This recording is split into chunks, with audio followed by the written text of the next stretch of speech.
ये तो सभी जानते हैं कि भगवान श्री राम के 14 वर्ष के वनवास से लौटने की खुशी में अयोध्या वासियों ने घी के दिए जलाए थे और इसी दिन के बाद से हर साल कार्तिक मास की अमावस्या को दीपावली का पावन त्योहार मनाया जाता है।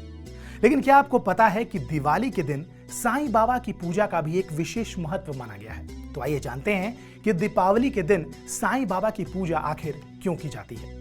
नमस्कार, आप देख रहे हैं TV9 भारतवर्ष का डिजिटल प्लेटफॉर्म और आपके साथ मैं हूं आयुष मिश्रा। दरअसल साईं बाबा एक मस्जिद में रहा करते थे।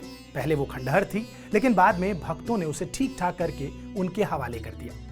मस्जिद में साईं बाबा विश्राम करते थे और उपदेश दिया करते थे। शाम के समय साईं बाबा गांव में जाकर दुकानदारों से भिक्षा में कुछ तेल उधार लेते थे और इसी मस्जिद में दिया जलाया करते थे। एक दिवाली के दिन जब बाबा दुकानदारों से तेल मांगने के लिए गए तो उन्होंने तेल देने से इनकार कर दिया।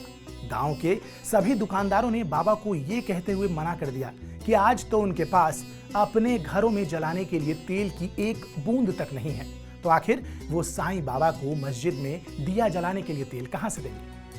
अहंकार से भरे इन दुकानदारों ने सोचा कि देखते हैं कि बाबा आज किस प्रकार मस्जिद में दिए जलाते हैं। आखिर में साईं बाबा को खाली हाथ ही मस्जिद में लौटना पड़ा। इसके बाद साईं बाबा ने मस्जिद खाली हाथ लौटने पर उनके भक्त भी निराश हो गए। भक्तों की निराशा देखने के बाद बाबा समझ गए कि अब कुछ करना पड़ेगा। भक्तों की निराशा को समझकर बाबा ने मस्जिद के अंदर बने एक कुएं में से एक घड़ा पानी खींचा।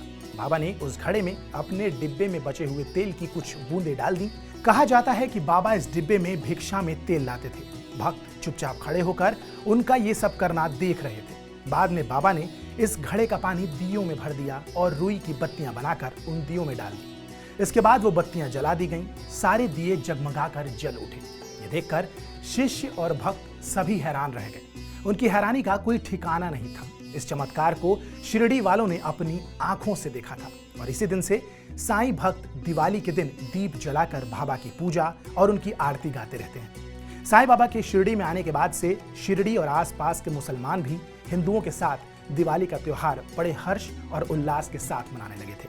कहते हैं कि दिवाली सिर्फ किसी एक धर्म का त्योहार नहीं है, हर धर्म के लोग इसे मनाते हैं और शायद इसीलिए इसे एक राष्ट्रीय पर्व माना गया है। राष्ट्रीय माफ करें, इसे अंतर्राष्ट्रीय पर्व भी कह सकते हैं क्योंकि इसे पूरी दुनिया में मनाया जाता है। ऐसी ही दिवाली की और भी किस्सों को सुनने के लिए हमारे इस वीडियो को लाइक कीजिए, शेयर कीजिए और सब्सक्राइब करना हमारे चैनल को बिल्कुल मत भूलिएगा। अगर आपको हमारी वीडियो अच्छी लगी हो तो इस वीडियो को एक थम्स अप जरूर दीजिएगा। इसके अलावा पूरे TV9 भारतवर्ष की ओर से आप सभी को दिवाली की ढेर सारी शुभकामनाएं। नमस्कार।